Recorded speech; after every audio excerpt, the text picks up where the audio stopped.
Hoy te voy a compartir una idea para evitar el desperdicio de masa madre.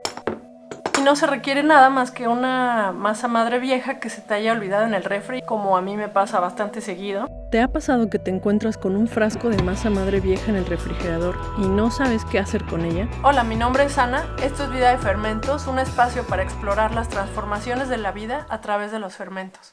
Cuando uno empieza a hacer pan de masa madre, la masa madre pronto se vuelve como una especie de mascota que hay que cuidar y alimentar para mantenerla viva y burbujeante. Incluso se podría decir que tener una masa madre viva y activa depende de crear una rutina para alimentarla frecuentemente, quizás cada 1 o 2 días. Pero la verdad es que no todos tenemos tiempo o ganas de añadir una responsabilidad más a la rutina. Claro, a mí también se me olvida alimentarla de vez en cuando, y es que así es la vida. Los planes cambian y suelen surgir cosas más importantes que mantener la masa madre todos los días. Pero, ¿cómo lograr este balance entre alimentar la masa madre y mantenerla activa y no desperdiciar demasiada masa? Porque, sinceramente, desperdiciar comida en el siglo XXI...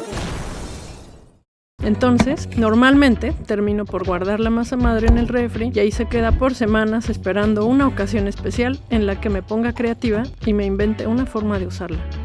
Hay muchas maneras de incorporar la masa madre vieja: panquecas de masa madre, pan de reciclaje o incluso haciendo una sopa rusa que contiene masa madre. Como vivo aquí en una tierra vikinga, Dinamarca, lo que voy a hacer es una receta súper fácil de pan vikingo crocante y nutritivo lleno de semillas. Es una especie de tostada crujiente que se come hoy día en Escandinavia. Una comida muy versátil para tener a la mano, para picar o botanear. Se puede adaptar a lo que tengas en la alacena. Después de todo, es una receta de reciclaje.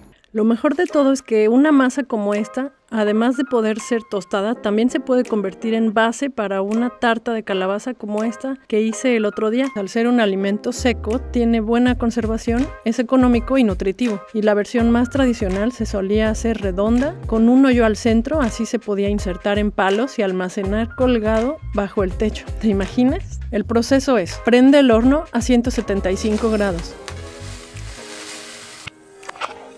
Pero ojo, antes de agregar una masa madre vieja, revísala. Tampoco vamos a reusar una masa que ya está en proceso de descomposición. Debe verse homogénea, o puede ser que el líquido se separó y eso no es problema. Lo que sí debes evitar es usar una masa que se vea con moho u otro tipo de crecimiento en la superficie como esto. Yo con toda la intención mantuve masas por varias semanas o incluso meses, pero tú en casa no lo intentes. Usa la masa dentro de 1 a 3 semanas después de haberla refrescado.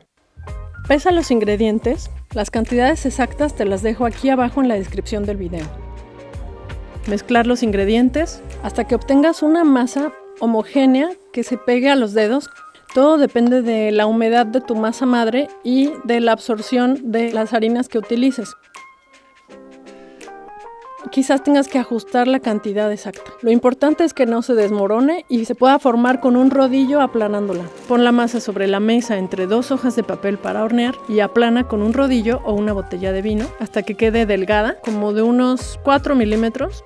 Retira la hoja superior y corta la masa en rectángulos del tamaño que prefieras. Transfiere la hoja con los cuadros de masa a una charola para hornear y hornea por 25 minutos a 175 grados o hasta que se vean bien doradas. Déjalas enfriar completamente. Estarán crujientes y secas y se pueden mantener en un recipiente hermético por varias semanas. Y bueno, a mí me encantó. Bueno, de hecho, ya casi ni alcancé a tomarle la foto porque a mis hijos les gustó mucho y se las empezaron a comer y ya solo me quedaron unos cuantos pedacitos. Muchas gracias por ver el video y nos vemos hasta la próxima.